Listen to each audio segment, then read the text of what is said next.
கம்மி பண்ணுது. என் அப்பாவோட வேலை பார்க்கறத நீயோட விடுது. அடித்தடி கட்ட பஞ்சாயத்து ரத்த கிளறி ரவுடித்தனும் எல்லாத்தையும் இந்த நொடியோட விட்டுடுது.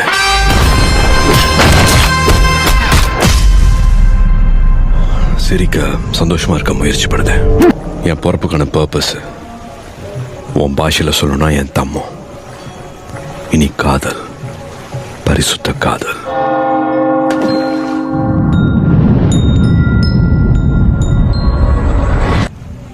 அது மட்டும்தான் கட் அண்ட் ரைட்டா சொல்லி கொடுத்தேன்.